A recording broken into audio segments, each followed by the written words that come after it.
namanya budaya positif di sekolah. Biar enak ya, dulu biar pemanasan dulu seperti biasa. Boleh silakan ngobrol ya di siang hari ini. Oke. SDA alam. Oke, siap ya. SDA alam. Siap. Yo, mau siap atau apa? Oke, siap ya. SDA alam. Siap. Langit warna biru. Laut warna biru.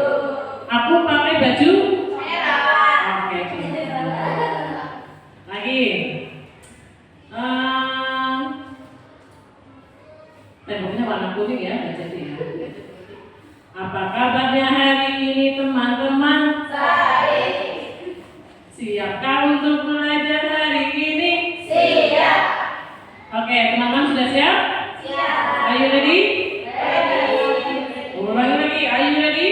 Yes, I'm ready. Oke. Ya, hari ini adalah tentang budaya positif ya. Nanti kita akan membahas seperti yang ada di disiplin positif, kontrol dan juga restitusi gitu. Dari yang pertama, teman-teman silakan pilih hukuman atau konsekuensi. Ya, oke. Hukuman atau konsekuensi menurut teman-teman? Mencatat 100 kali kalimat saya tidak akan terlambat lagi karena terlambat ke sekolah. Hukuman atau konsekuensi? Hukuman atau konsekuensi? Hukuman? Ya hukuman cuy. Ya nanti kita lagi membuka brainstorming dulu ya. Nah, kita menebak-nebak dulu aja. Mencatat 100 kali kalimat saya tidak akan terlambat lagi karena terlambat ke sekolah. Hukuman atau konsekuensi? Hukuman. Ya hukuman cuy. Oke, tapi yang lain konsekuensi. Ya. Lari mengelilingi lapangan 2 kali karena terlambat dari ke sekolah. Hukuman atau konsekuensi? Konsekuensi. Ya hukuman cuy. Ya konsekuensi. Oke. Bingung ya. Apa? Jadi nggak masuk ujian ya.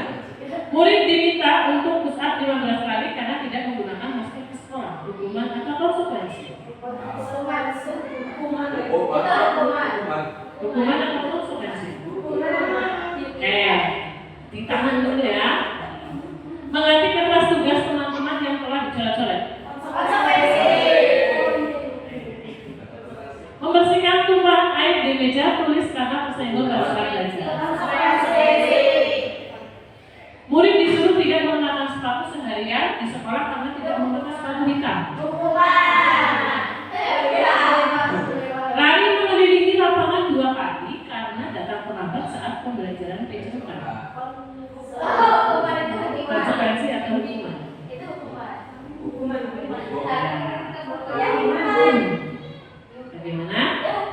Ya, kita dulu. Berjemur di lapangan basket pukul 12 siang karena mengobrol dengan teman. Berdiri di depan kelas sambil mengangkat kaki 1 karena tidak bisa menjawab pertanyaan.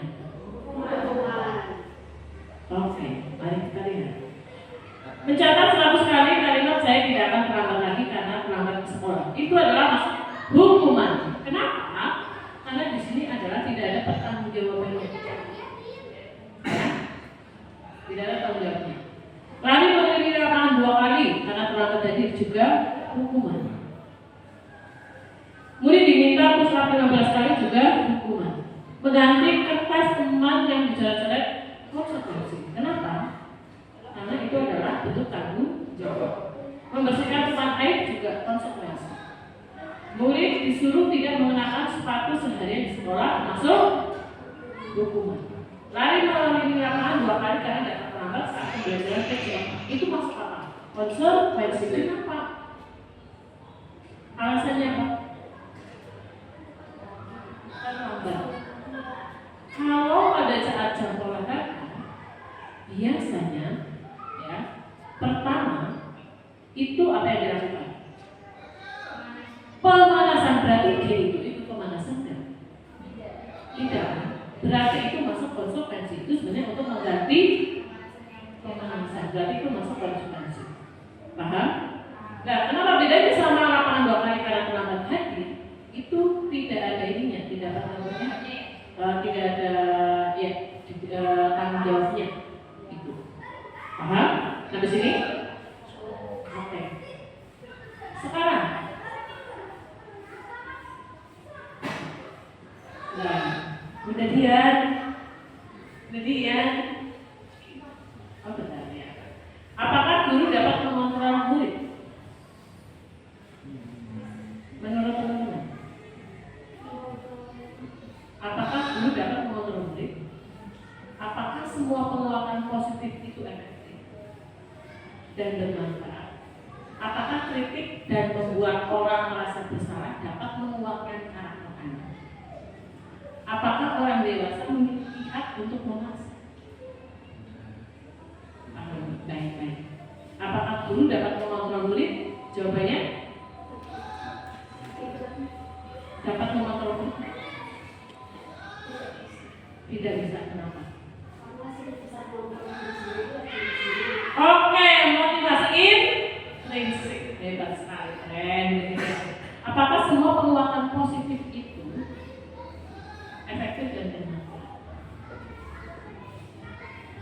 Penguatan positif.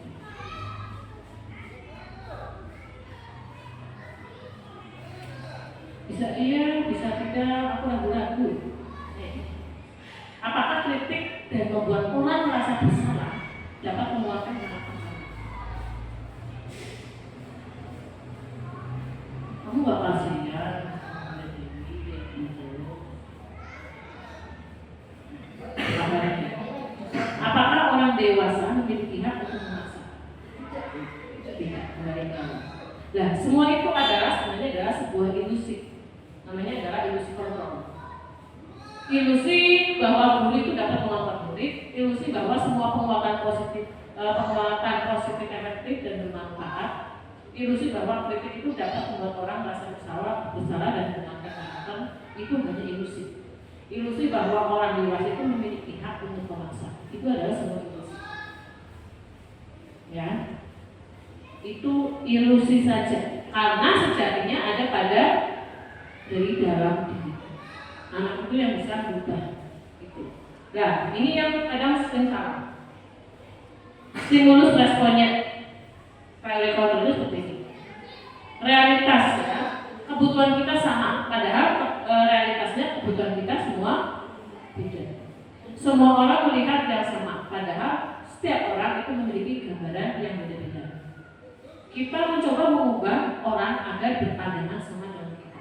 Padahal kita itu dalam melihat dunia, dalam memahami orang lain itu beda. Perilaku buruk tidak sebagai suatu kesalahan, salah. Tapi semua perilaku memiliki tujuan. Dalam ada pembelajarannya. Orang lain bisa mengontrol saya. Yang dapat mengontrol diri Anda adalah Anda sendiri. Dalam kontrolnya. Pemaksaan ada pada saat bujukan gagal. Salah. Kolaborasi dan konsensus menciptakan pilihan-pilihan baru. Jadi bersama. Model berpikir menang atau kalah. Model berpikir menang dan kalah. Ini yang sering kita salah terhadap stimulus sama respon. Padahal teorinya tidak seperti itu. Nah, lanjut. Nih. Bila kita ingin membuat kemajuan perlahan, memberikan kemajuan. Nah, ini teman-teman, menurut teman-teman, apa makna dari disiplin? Sudah hilang ya? Disiplin, apa itu disiplin? Disiplin. Apa Pak Wahid disiplin? Satu kata aja nggak apa-apa. Apa ya disiplin?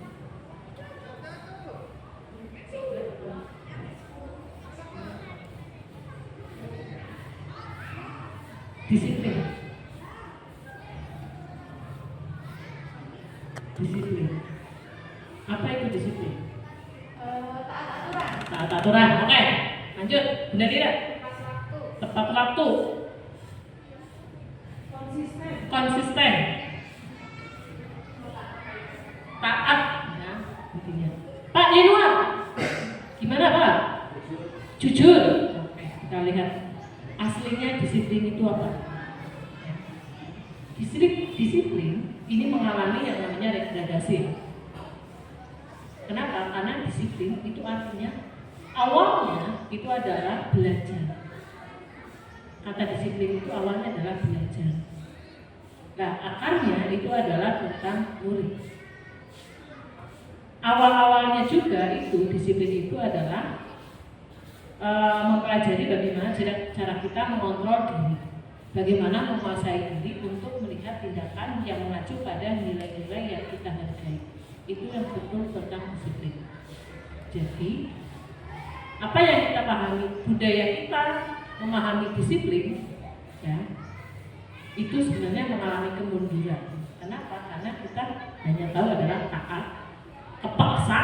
Nah, walaupun nanti ya, kalau nggak kepaksa, ada yang orang pertama kepaksa, habis itu terbiasa. Nah, tapi ada yang kepaksa sampai awal, kepaksa sampai akhir juga terpaksa. Tapi sebenarnya sejatinya awal-awal dari disiplin adalah awalnya maknanya adalah belajar.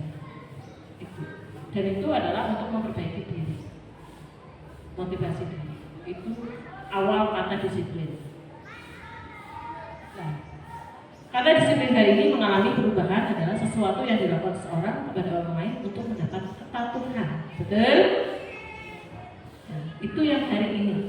Padahal awal-awal mula disiplin itu adalah tentang kita belajar. Tentang kita bagaimana memotivasi diri kita sendiri. Akhirnya disiplin yang kita pahami adalah ketidaknyamanan, bukan dengan apa yang kita hargai atau pencapaian suatu tujuan yang baik. Itu. Jadi mengalami penurunan betul-betul. Nah, sekarang ada motivasi, hukuman, penghargaan, dan restitusi. Ini masing-masing ada motivasi, hukuman, penghargaan, dan restitusi. Ini adalah intinya. Nah, ada 3 jenis motivasi perilaku manusia menurut Diana Dosen. Yang pertama adalah kenapa kita mau disiplin? Untuk menghindari ketidaknyamanan atau menghindari hukuman. Iya enggak? Ya. Kenapa kita tidak patuh gitu? Kenapa kita harus disiplin? Biar tidak dihukum gitu. Kemudian yang kedua adalah beberapanya adalah untuk mendapatkan imbalan atau penghargaan dari orang lain. Dan terakhir, untuk menjadi orang yang mereka inginkan dan menghargai diri sendiri dengan nilai-nilai yang mereka percaya. Ini adalah motivasi hari ini tentang disiplin, ya, perilaku manusia. Padahal tadi kembali lagi awalnya harusnya adalah dari dalam diri. Nah, identitas gagal, identitas sukses.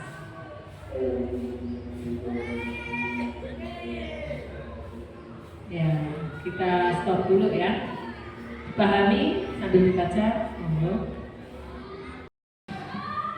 Jadi kayak gini, yang tadi adalah hukuman, konsekuensi, restitusi.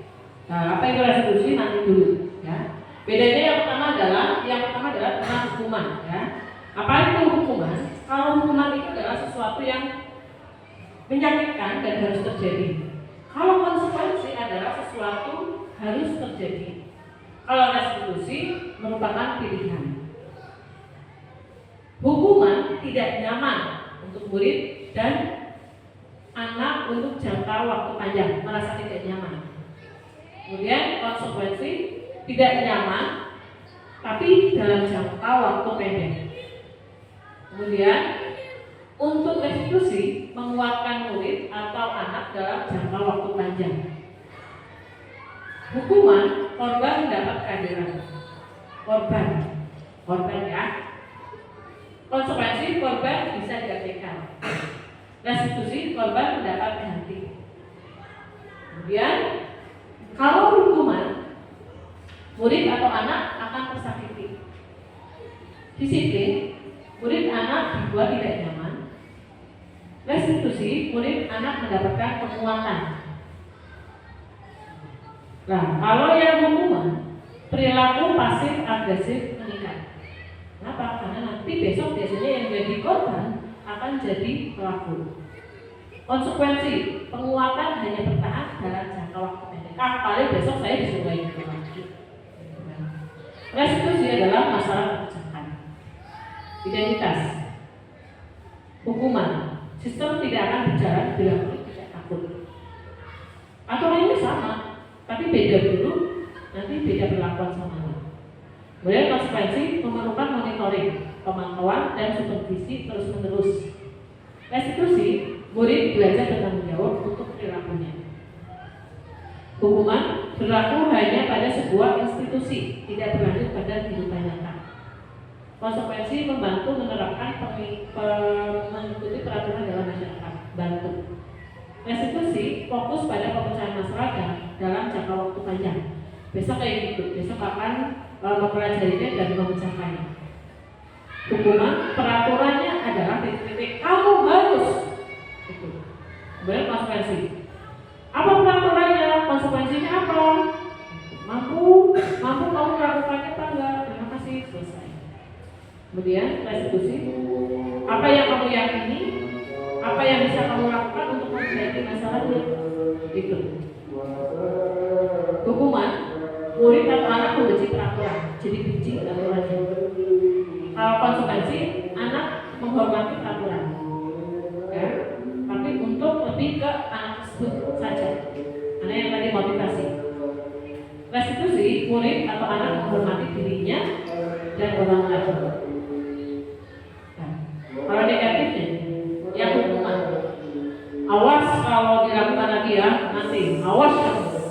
Nah, yang tadi netral, lakukan apa yang saya katakan.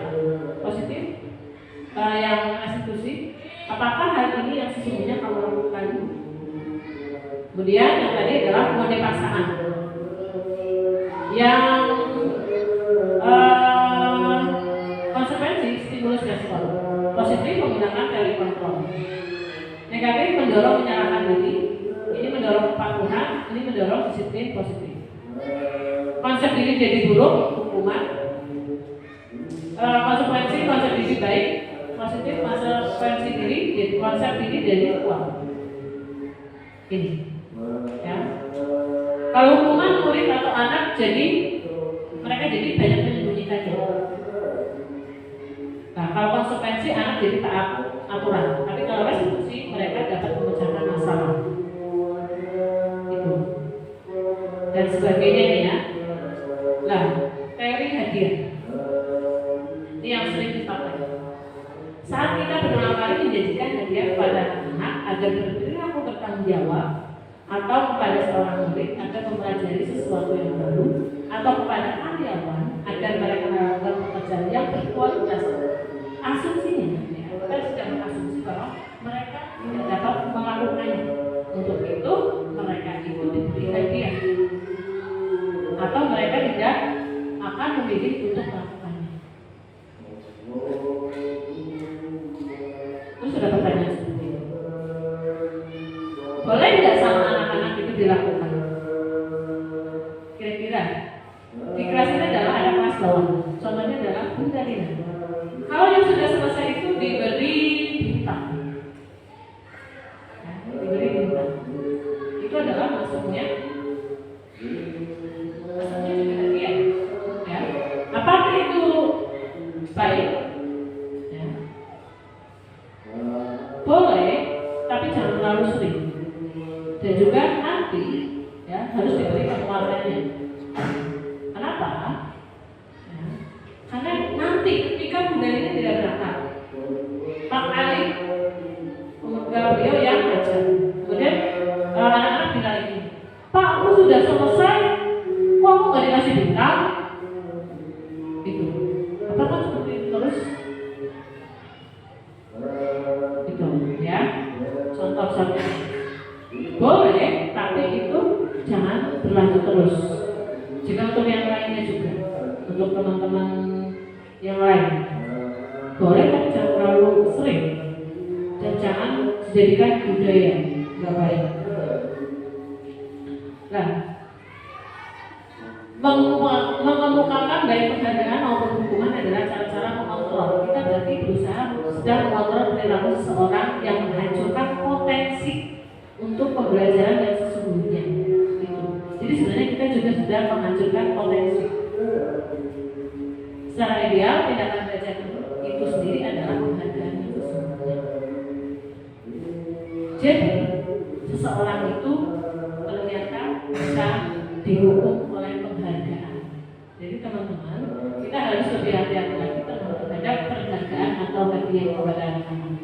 Karena ternyata ini ada yang namanya juara 1, 2, 3. Sebenarnya juara 1, 2, 3 itu adalah merupakan penghukuman. Kenapa? Kenapa itu penghukuman?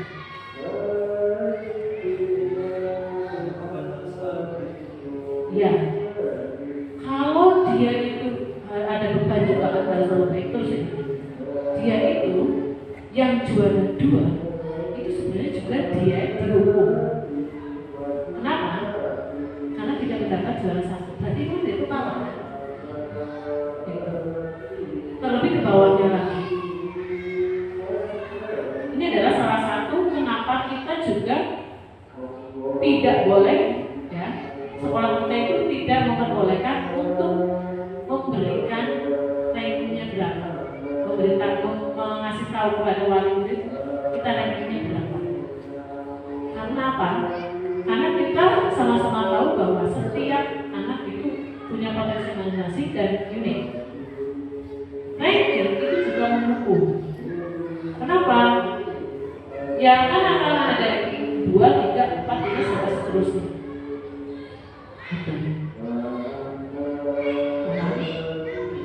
Dan sebenarnya konsepnya kita tentang yang atau yang mungkin anak TK yang pemimpin rajin membaca, anak siapa yang rajin membaca, anak yang rajin, anak yang memiliki apa, itu malah lebih baik itu daripada yang tadi. Karena kita ambil dan juga teman-teman untuk tidak walaupun kadang kenapa kita kadang turunkan kita untuk tahu kemampuannya, tapi itu tidak diberikan. Kenapa? Karena itu adalah penghukuman.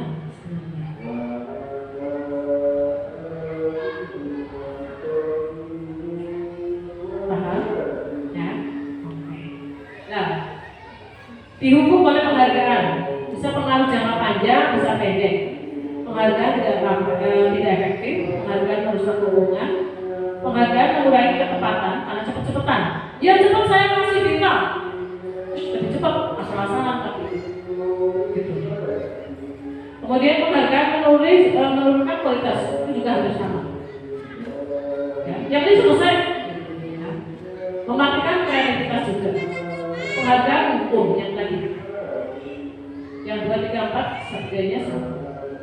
Ya, motivasi dari dalam diri, paling nanti dikasih gitu. Orang aku punya pensiun di rumah, nanti dikasih pensiun. Jadi gitu. Ya. Pengaruh jangka panjang dan jangka pendek. Penghargaan efektif jika kita mengingat seseorang melakukan sesuatu yang kita inginkan dalam jangka waktu pendek. Ya, boleh digunakan penghargaan, tapi dalam jangka waktu pendek. Jika kita menggunakan penghargaan yang lagi, maka orang tersebut akan bergantung pada penghargaan yang diberikan. Akhirnya kehilangan motivasi dari dalam diri. Kemudian, jika kita mendapatkan penghargaan untuk melakukan sesuatu yang baik, maka selain kita senantiasa berharap mendapatkan penghargaan, ya, kita pun tidak menjadi bahwa tindakan baik yang kita lakukan. Kita hanya berfokus pada hadiahnya saja. Padahal kita sebenarnya sudah melakukan hal-hal yang baik. Penghargaan itu tidak efektif. Kenapa? Suatu penghargaan adalah benda atau peristiwa yang diinginkan. Juara 1, ya, atau yes, aku dapat piala. Ya. Yang diinginkan, yang dibuat dengan persyaratan. Hanya jika Anda melakukan hal ini, maka Anda akan mendapatkan penghargaan. Jika saya mengharapkan suatu penghargaan dan tidak mendapatkannya, maka akan muncul rasa kecewa. dan berkecil hati. Sebab kaum mukmin lain tidak akan berusaha setelah sebelumnya. Gitu. Jika kita memberikan seseorang suatu penghargaan untuk melakukan sesuatu, maka kita harus terus-menerus memberikan penghargaan itu. Jika kita ingin orang tersebut meneruskan perilaku yang kita inginkan, berarti kita lagi mencoba mengontrol orang lain. Gitu. Orang yang berusaha berhenti merokok atau orang yang berusaha diet yang menguruskan badan, jika menguruskan badan tidak diberikan penghargaan, maka tidak berhasil. Betul? Saya kasih berapa? Kemudian besok saya kasih ini ya, mobil-mobilan kalau berhasil menurunkan 10 kilo. Tidak benar. Tidak benar lain gitu ya.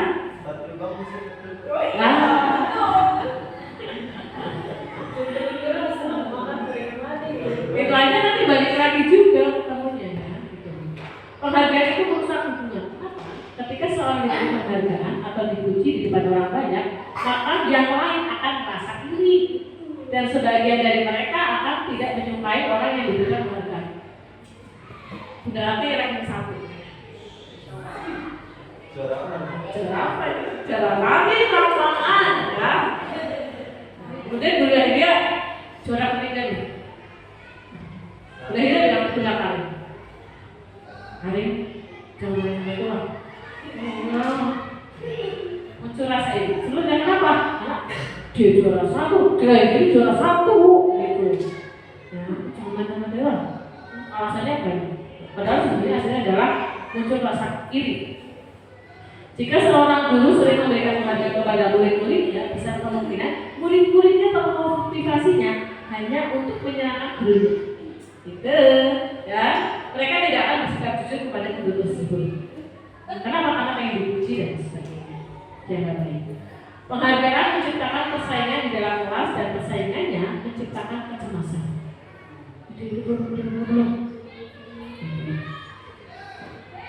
Kemudian mereka yang percaya bahwa mereka tidak memiliki kesempatan untuk mencoba atau mengharap penghargaan akan berhenti mencoba. Itu sudah bisa. Kalau gue belum pasti itu. Sebenarnya gitu sih, ya. Kenapa merusak hubungan? Penghargaan memberikan ketepatan. Baik cepat. Selesai dan sebagainya. Betul. Penghargaan menurunkan kualitas ini juga sama, ya. Pemakaian kreativitas, penghargaan yang menghukum yang tadi ya. Kemudian motivasi dari diri akan semakin menurun. Nah, apa itu restitusi? Restitusi adalah proses menciptakan kondisi bagi murid untuk memperbaiki kesalahan mereka sehingga mereka bisa kembali. Ini restitusi. Ya. Bisa kembali pada kelompok mereka dengan karakter yang lebih kuat. Maksud karakter yang lebih kuat ini adalah bukan tadinya bully sedikit jadi bully banyak, itu bukan. Ya. Dia itu akan belajar dari kesalahan tersebut. Jadi kita itu mencoba agar anak tersebut itu bisa kembali ke kelompoknya lagi, tapi dengan karakter, dengan pembelajaran, dengan pembelajaran yang lebih kuat. Itu. Ya, kita mencoba untuk jadi yang tadinya salah, ya, itu dapat kembali lagi. Itu. Secara teori memang mudah, tapi dilakukannya susah. Apalagi anak-anak yang memang sudah memiliki berkali-kali lakukan itu. Itu. Nanti penanganannya beda. Ya. Restitusi ini adalah sebuah cara untuk menanamkan disiplin positif pada murid. Yaitu kelihatan ya. Nah, ya, restitusi apa yang tulisannya ya?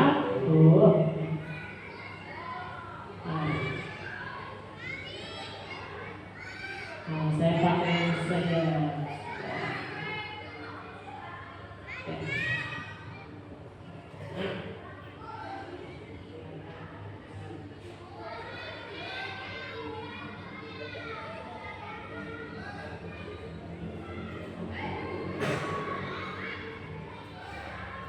Untuk dana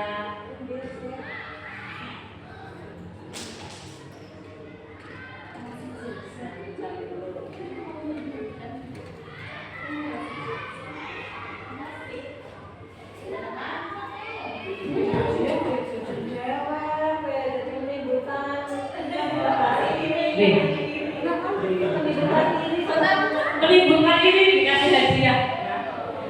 Oke, restitusi ya, restitusi ini adalah restitusi bukan untuk menebus kesalahan, ya, bukan untuk menebus kesalahan, namun untuk belajar dari kesalahan. Itu. Kemudian restitusi adalah untuk memperbaiki hubungan. Restitusi adalah tawaran, bukan paksaan. Jadi ini sifatnya kolaboratif. Restitusi adalah menuntut untuk melihat ke dalam diri, refleksi diri. Restitusi mencari kebutuhan dasar yang mendasari tindakan. Restitusi diri adalah cara yang paling baik. Restitusi berfokus pada karakter, bukan tindakan. Restitusi fokus pada solusi. Dan restitusi ini adalah mengembalikan murid yang berbuat salah pada kelompoknya. Itu. Kebutuhan dasarnya itu ada yang hilang. Kebutuhan dasar manusia itu meliputi 5. Yang pertama adalah bertahan hidup. Contohnya, si X dia itu selalu nambah snack ke tempat, ngambil snack lagi ke tempat pasir. Kita gali tuh, apakah dia itu hanya untuk mencari perhatian, atau ternyata dia itu belum sarapan, atau makan sarapannya kurang, atau memang kebutuhan biologisnya itu harus lebih banyak. Itu contohnya. Kemudian kasih sayang, ini ya, cari perhatian. Anak-anak yang sering cari perhatian. Kemudian kebebasan. Contohnya adalah ada anak yang lain pada dia mengerjakan dan sebagainya. Anak itu kemudian lari bosan, dia gabung dan sebagainya. Akhirnya itu udah jalan-jalan apa dan sebagainya. Itu adalah dia itu merasa kehilangan kebebasannya. Berarti gaya belajarnya harus kita perbanyak, harus kita kreatifkan. Kemudian kesenangan. Nah, dia itu tidak suka dan tidak suka. Kemudian penguasaan. Contohnya adalah aku jualan bakso goreng. Nah, kemudian pasar pada beli ke aku. Nah, sebenarnya aku murid ya. Kemudian aku merasa senang. Tuh, pasar pada beli di aku. Merasa menguasai. Itu. Jadi teman-teman, kalau melihat ada anak, ya, sikap anak yang memang dia itu menurut kita adalah bermasalah, lihat kebutuhan dasarnya mana yang perlu terpenuhi. Itu. Nah, selanjutnya adalah posisi kontrol. Apa itu posisi kontrol? Nah, ini kita sering banget. Posisi kontrol. Ada 5 posisi kontrol. Sebagai penghukum, sebagai pembuat rasa bersalah, sebagai teman, sebagai pemantau, atau sudah sebagai manajer. Kita sebagai guru yang mana? Ada 5 posisi kontrol. Contoh adalah yang penghukum. Nah, si Y, dia datang terlambat. Nah, lari lapangan 5 kali tanpa tanya apapun. Benar lari, itu kita penghukum. Pembuat rasa bersalah adalah ini. Ada misalnya yang tadi dia itu tidak bisa mengerjakan. Nah, yang tidak bisa mengerjakan. Wah, saya mas, masa kamu nggak selesai nggak kasihan sama Bu Dewi, dasar ini nggak pulang-pulang. Kok kamu masih kayak gini terus? Kamu nggak kasih ya sama Bu Dewi? Itu adalah kita sebagai pembuat rasa bersalah. Sebagai teman, ya, sebagai teman, Ayo diselesaikan. Ya, ayolah, masa kayak gimana nggak bisa dan sebagainya. Tenang Bu, nggak apa-apa, santai aja sama kita. Akhirnya si anak akan memperlakukan kita sebagai pemantau itu, sebagai pemantau. Ya, nggak mengerjakan, kamu konsekuensinya apa? Nah, itu pemantau. Sebagai manajer adalah kita panggil dulu anaknya, tanyakan ya alasannya, sampai nanti adalah kita membantu untuk menyelesaikannya. Itu adalah manajer. Hari ini kita di mana? Kita posisinya di mana? Apakah kita sebagai penghukum, pembuat rasa bersalah, teman, pemantau, atau manajer? Untuk sampai ke manajer, kita biasanya itu menggunakan segitiga restitusi. Tapi ini teori. Saya bilang teori, kenapa? Karena tidak seutuhnya itu menggunakan ini, walaupun awal-awalnya tetap dari sini. Yang pertama adalah menstabilkan identitas. Setiap orang pasti akan melakukan kesalahan. Ya, pahami dulu. Ya, kamu bukan satu-satunya yang pernah melakukan kesalahan. Lanjut, kita memvalidasi tindakan yang salah. Ya. Apakah kamu merasa bersalah? Ini hanya contoh kata-katanya aja ya. Mengapa? Apa alasan kamu melakukan itu? Ditanyakan. Adakah cara yang efektif untuk kamu yang kamu butuhkan? Apakah adakah cara yang lebih efektif untuk mendapatkan apa yang kamu butuhkan? Jadi bilangnya rebut. Ya. Coba kalau kamu izin dulu, dan sebagainya. Kemudian ditanyakan lagi. Kamu punya keyakinan yang sudah kita sepakati apa? Kemudian selanjutnya, kamu bagaimana cara kamu untuk bertanggung jawab?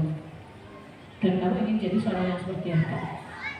Itu adalah cara untuk menyelesaikan masalah.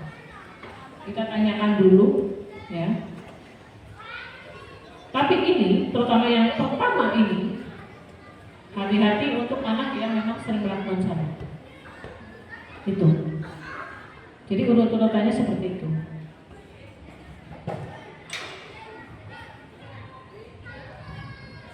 Sampai sini paham? Ya. Nah, selanjutnya kita akan melihat sebuah kasus dan kita akan melihat di sini posisi kontrolnya sebagai apa? Guru matematika dan wali kelas 8, Ibu Santi sakit sehingga tidak dapat masuk dan mengajar. Akhirnya dicarikan guru pengganti, yaitu Bu Eni. Bu Eni baru 2 tahun menjadi guru SMP. Beberapa murid perempuan, Vivi dan Natali, mengetahui hal ini dan mulai menggunakan kesempatan dan bersikap seenaknya, tertawa dan tidak mengindahkan kehadiran Bu Eni. Bu Eni mencoba menyapa Vivi dan Natali dan kamu, sambil mengingatkan mereka untuk tetap fokus pada pekerjaan, ya, fokus pada pengerjaan tugas. Kemudian bilang seperti ini. Ayolah, tugasnya dikerjakan, nanti ibu ditegur Pak Kepala Sekolah. Kalau kalian tidak kerjakan tugas, tolong bantu ibu ya. Namun Vivi dan Natali malah jadi tertawa. Ah ibu, santai saja bu. Mereka tidak mengerjakan tugas dan malah ngobrol. Esokan harinya Ibu Santi memanggil Vivi dan Natali serta menanyakan tentang laporan Ibu Eni. Ibu Santi menanyakan apakah mereka bersedia memperbaiki permasalahan yang ada. Vivi dan Natali sempat ragu-ragu dan membela diri, namun pada akhirnya mengatakan akan meminta maaf.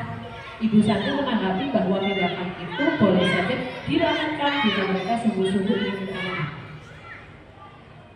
Namun Ibu Santi menanyakan kembali apa yang mereka bisa lakukan untuk mengganti rasa tidak hormat Ibu Ibu Santi. Baik Vivi maupun Natali mengakui bahwa perilaku mereka tidak sesuai dengan keyakinan kelas. Ibu Santi melanjutkan kembali apa yang akan mereka lakukan untuk memperbaiki masalah. Apakah ada gagasan? Kemudian setelah berpikir sejenak, Natali dan Vivi mengusulkan bagaimana kalau mereka mengadakan sebuah diskusi kelompok dengan teman-teman kelasnya. Tema yang mereka pilih adalah penerapan keyakinan kelas, terutama tentang sikap saling menghormati dan bagaimana menerapkan di kehidupan sehari-hari di sekolah. Usulan keduanya adalah mengirim email kepada Bu Eni tentang gagasan mereka tersebut. Mereka pun memberitahu Bu Eni bahwa mereka telah memberitahu kepala sekolah Pak Hasan bila lain waktu ada ketiadaan guru, maka mereka akan mengusulkan Ibu Eni sebagai guru pendamping. Nah, dalam kasus di atas, langkah-langkah restitusi apa yang sudah dilakukan Ibu Santi? Satu tadi adalah memanggil Vivi dan Natali. Kemudian apa ya? Mencari solusi. Kemudian menanyakan dulu ya.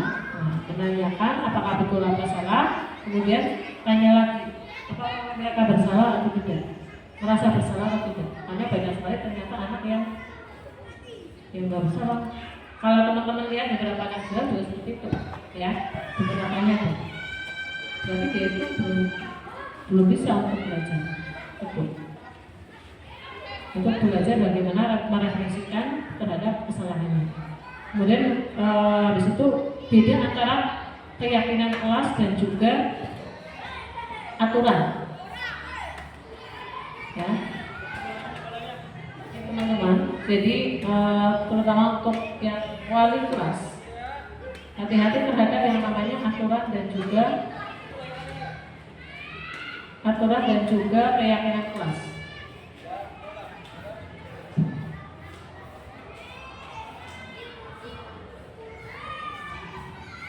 Ada sebuah aturan.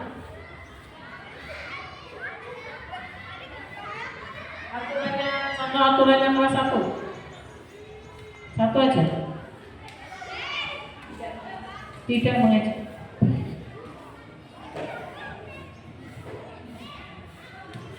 Kita perhatikan, tidak mengejek itu kalimat positif atau kalimat negatif? Kalimat positif atau negatif? Tidak mengejek. Tidak berarti tidak mengejek, negatif. Itu kalimat yang negatif. Dan itu lebih ke kurang baik. Nah, sebaiknya kita ganti dengan tidak mengejek ini dengan saling menyayangi.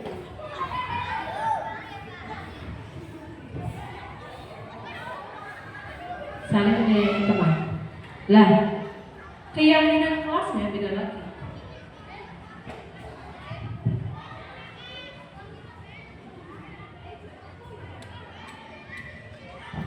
Keyakinan kelasnya berarti adalah sebuah kata yang untuk apa ya, menguatkan barang-barang. Kami, misal contohnya, kami murid atau apa ya, kami sobat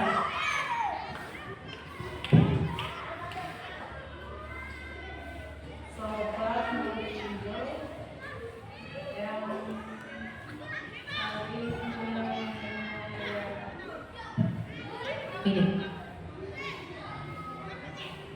Yang pertama yang harus teman-teman sebenarnya perbaiki, yang pertama adalah aturan diganti dengan keyakinan. Walaupun tidak hari ini banget gitu ya. Karena nanti aturan itu lebih ke gurunya yang membuat. Walaupun diganti kesepakatan boleh, ya, tapi jangan. Walaupun aturan lebih ke aturan adalah sekolah saja. Tapi untuk kelas itu lebih ke kesepakatan kelas boleh, keyakinan kelas boleh. Gitu. Kenapa? Karena kalau aturan kelas itu lebih ke gurunya yang buat. Satu saja. Iya, tidak memberi aturan itu. Kemudian adalah sebaiknya adalah menggunakan kata yang positif. Sebaiknya. Walaupun di Al-Quran tetap ngomong ada la dan sebagainya gitu. diusahakan kita pakai yang positif. Kemudian ada suatu yang kayak punya kelas 1 juga, itu adalah ada yang kalau sebelum pulang sekolah itu ada apa itu apa gitu ya, ada bukan konsekuensi tapi ke pulang sekolah merapikan dan sebagainya, itu kan juga sebuah penguatan ya, apa mencuci tidur siang, bawaan dari TK ya.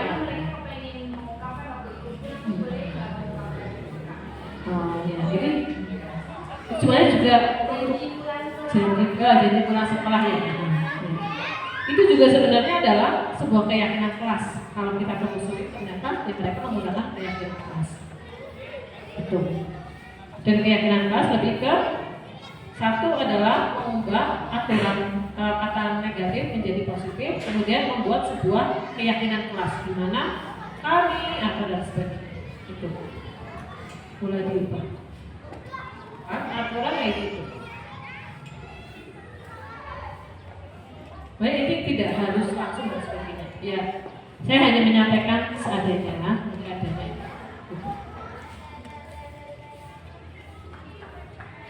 Kemudian yang tadi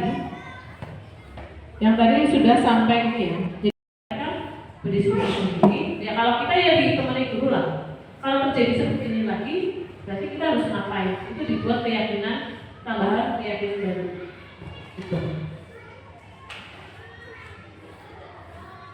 Paham? Nah. Kemudian dari yang kita lihat kasus yang tadi adalah Bu Eni kira-kira ini sebagai apa posisinya? Kontrolnya Bu Eni sebagai ya dari dulu yang Bu Eni guru pemain sebagai teman dan membuat rasa bersalah. Kenapa kayak tadi ada kata-kata santai lah, ayolah tolonglah, teman juga membuat rasa bersalah juga. Walaupun untuk anak ini tidak akan merasa bersalah dia gituin, untuk tipe anak yang seperti ini ya, itu. Kemudian Bu Santi ya, ketika beliau memanggil dia itu sebagai apa? Manajer. Sebenarnya diharapkan kita sebagai pendidik kita juga harus bisa sampai ke tahap itu, yaitu tahap manajer. Diharapkan. Tapi semuanya itu butuh proses. Ya minimal kita sudah tahu dulu pelan-pelan itu. Ya. Kemudian kasus yang kedua adalah Sabrina hari itu bangun terlambat dan terburu-buru sampai di sekolah. Dia pun akhirnya sampai di gerbang sekolah, tapi baru menyadari kalau tidak menggunakan sepatu hitam seperti yang tertera di peraturan sekolah. Di depan pintu kelas, Bapak Lukman memperhatikan sepatu Sabrina yang berwarna coklat dan berusaha menjelaskan bahwa dia terburu-buru dan salah mengenakan sepatu. Pak Lukman menanyakan Sabrina, adakah peraturan sekolah warna sepatunya? Sabrina menjawab, sudah mengetahui sepatu harus warna hitam, namun terburu-buru dan salah mengenakan sepatu.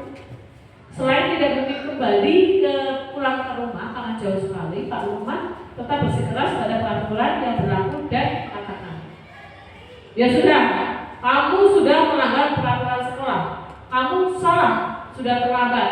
Setelah pulang memakai warna sepatu, segera buka sepatu kamu. Kalau tidak bisa mengenakan warna sepatu sesuai dengan peraturan, aku jangan kaki. Sabrina meminta maaf dan mohon kembali kepada Pak Lukman agar tetap dapat mengenakan sepatunya dan berjanji tidak akan mengulang kesalahannya. Namun Pak Lukman tidak mau tahu. Tidak, kamu telah melanggar peraturan sekolah. Kamu tidak sanggup ambil sepatu di rumah atau diantarkan sepatu ke sekolah. Ya sudah, kamu tidak bersepatu saja seharian di sekolah. Sekarang copot sepatumu. Silakan belajar tanpa sepatu seharian. Sabrina pun menjadi dengan berat hati mencopot sepatunya dan memberikan kepada Pak Lukman. Seharian dia tidak berani berkeliling sekolah karena malu dan lebih banyak berdiam diri di kelas tanpa alas. Posisi kontrolnya Pak Lukman sebagai apa? Ya, penghukum.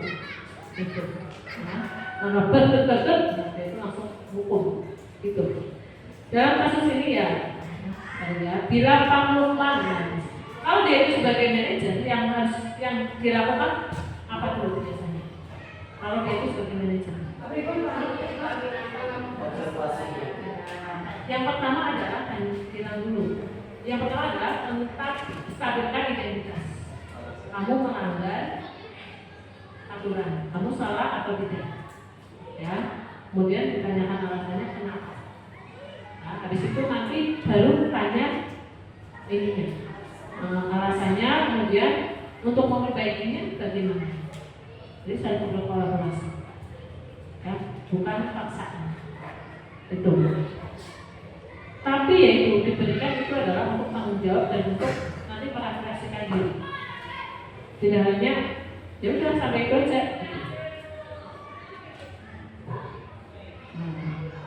Kasus ketiga. Ini beda lagi bagaimana dia itu posisinya. Pak Dhani sedang menjelaskan pelajaran bahasa Inggris di kampus Inggris. Ya, Pak Dhani. Oh, Bu Dhani ya, Allah, fokus bahasa Indonesia. Namun beliau memperhatikan bahwa Fajar malah ikut-ikutan dan tanpa acuh dalam pelajarannya. Fajar mencoba menjawab pertanyaan ketiga, maju ke depan dan kerjakan di papan tulis. Fajar pun malas-malasan maju ke depan dan sampai di depan papan tulis pun Fajar hanya diam terpaku. Membaca buku bahasa Inggrisnya dan memakan spidol. Ayo Fajar, makanya jangan tidur-tiduran, lain kali perhatikan. Sudah sana, duduk kembali. Kira-kira siapa yang bisa lagi? Fajar pun kembali duduk di bangkunya. Hal seperti ini sudah seringkali terjadi pada Fajar. Seperti tidak memperhatikan acuh-acuh dan nilainya pun tidak terlalu baik pada pelajaran bahasa Inggris. Pada saat ditegur oleh Ibu Dhani, Fajar hanya menjawab, "Tidak tahu Bu." Ibu Dhani pun menjawab diri, "Gimana kamu Fajar? Kamu tidak kasihan sama ibu ya? Ibu sudah capek-capek mengajar kamu, tidak kasihan sama ibu." Fajar pun diam habis. Kira-kira kebutuhan apa yang diperlukan oleh Fajar? Yang kurang, kebutuhan dasar apa? Senangan. Berarti kebebasan. Itu. Berarti si gurunya harusnya memberikan treatment yang lain buat pembelajarannya. Nah, posisi kontrol apa yang diambil oleh Ibu Dhani dalam pendekatan kepada Fajar? Ya, pembuat rasa bersama. Kebetulan tadi ya sudah. Kemudian bila Ibu Dhani mengambil posisi pemantau apa yang akan dilakukan atau dikatakan olehnya, seperti apa penulisan ya. Itu. Kasus keempat terakhir. Anto dan Dino sedang bermain bersama di lapangan basket. Tiba-tiba terlibat dalam sebuah pertengkaran adu mulut. Dino pun menjadi emosi dan mengadakan kontak fisik, menarik kemeja Anto.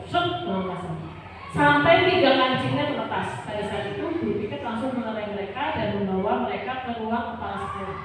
Ibu Suti sebagai kepala sekolah berupaya menenangkan keduanya, terutama Dino. Dino, sepertinya kamu saat ini sudah marah sekali. Mendengar itu, Dino pun mengalirkan cerita tentang kesalahan hatinya. Ibu Suti pun melanjutkan bahwa membuat kesalahan adalah hal yang manusiawi dan bahwa mempertahankan diri adalah hal yang penting. Namun meminta Dino memikirkan cara yang lain yang mungkin lebih efektif karena saat ini Dino berada di ruang kepala sekolah. Ibu Suti melanjutkan bertanya tentang keyakinan sekolah yang disepakati, serta apakah Dino bersedia memperbaiki kesalahan yang telah dilakukan oleh Anto. Dino pun akhirnya perlahan mengaku. Kemudian Ibu Suti baru bertanya kepada Anto, hal apa yang bisa kamu lakukan Dino untuk memperbaiki kesalahan kamu? Anto menjawab, saya perlu kancing saya diperbaiki Bu. Saya akan sangat marah kalau Ibu saya akan sangat marah kalau melihat kancing saya copot sampai 3. Ibu Suti pun kembali bertanya kepada Dino, apakah yang akan dia lakukan untuk menggantikan 3 kancing Anto yang selepas? Dino berpikir sejenak, namun menjawab, wah tidak tahu Bu, saya akan kembali mungkin ya Bu.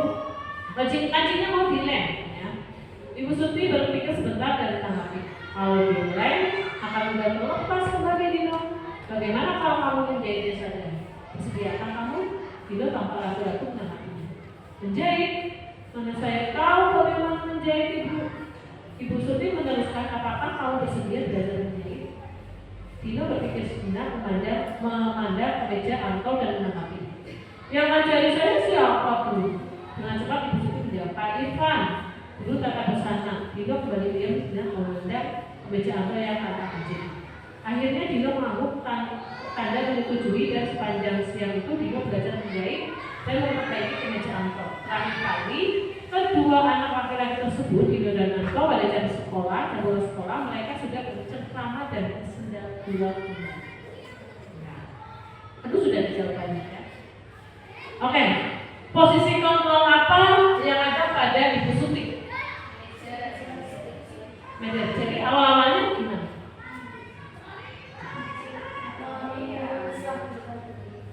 Yang pertama adalah stabilkan identitas. Kamu salah ya. Habis itu validasi. Ya. Setelah itu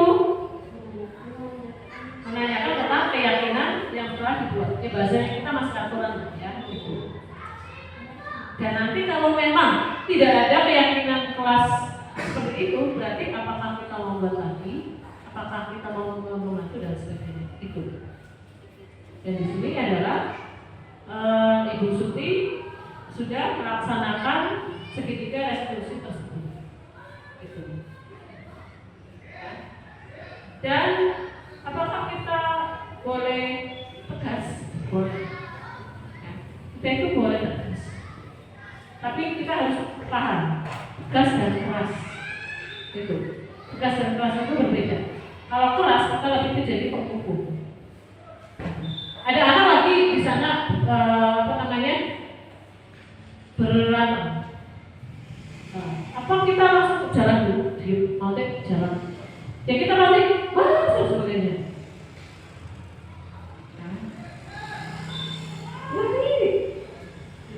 Kita lagi mengingatkan keyakinan kelasnya sebetulnya berhenti. Berarti kita itu tegas. Oke? Itu adalah tentang segitiga restitusi. Dan yang jujur ya, untuk saya sendiri, saya baru dari teman-teman kita sudah tahu ya tentang apa itu hukuman, konsekuensi, restitusi, dan penghargaan. Itu. Jadi tadi sudah tahu ya, kenapa milih hukuman, kenapa milih konsekuensi. Dan jujur saja, untuk hari ini saya masih konsekuensi. Kayaknya yang hari ini, untuk hari ini sampai hari ini sudah melakukan restitusi dengan salam baik itu dari ini ya. Walaupun dari ini belum tahu tentang teori yang untuk yang kayak gini ya. Walaupun nanti di parenting mungkin sudah, tapi bahasanya mungkin beda. Nah, sekarang untuk hari ini teman-teman boleh mulai memperbaiki lah. Ya, boleh memperbaiki diri dalam penyelesaian masalah. Anak itu salah, ya salah, gitu ya. Kalau nggak salah, ya mereka tidak akan belajar juga, gitu. Tapi kita harus tahu bagaimana memperlakukan agar anak itu dapat belajar dari kesalahannya. Gitu. Ada yang bertanya sampai sini? Untuk anak-anak yang memang sudah sering sekali, berarti itu ada penanganan khusus. Ada penanganan khusus lagi, terutama berkolaborasi dengan orang tua pasti. Kalau enggak, ya udah jadi. Enak banget kalau misal dari sekolah sudah rumah lepas lagi gitu. Kita harus berkolaborasi bareng-bareng. Tapi yang itu, ketika kita membuat sebuah kesepakatan kelas, kita buat bareng-bareng. Jangan hanya dari kita doang. Itu kesepakatan utama. Itu karena dapat menguatkan dan jangkanya lebih panjang.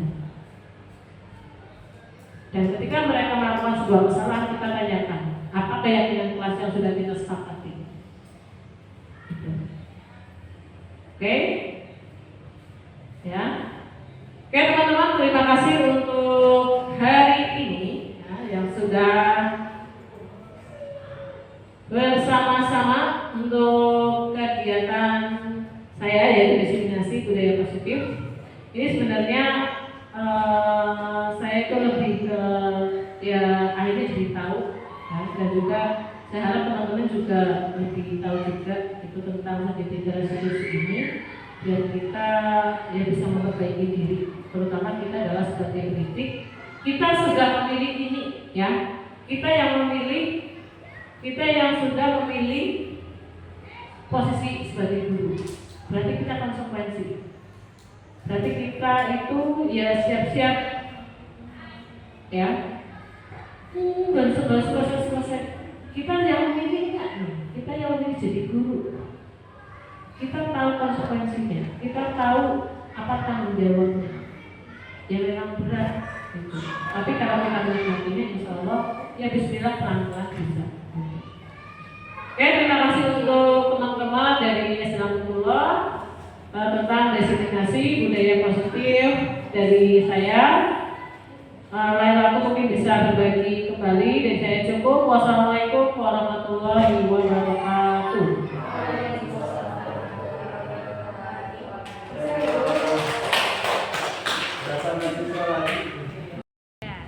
Saya Bunda Lina, Fasil kelas 1 ya.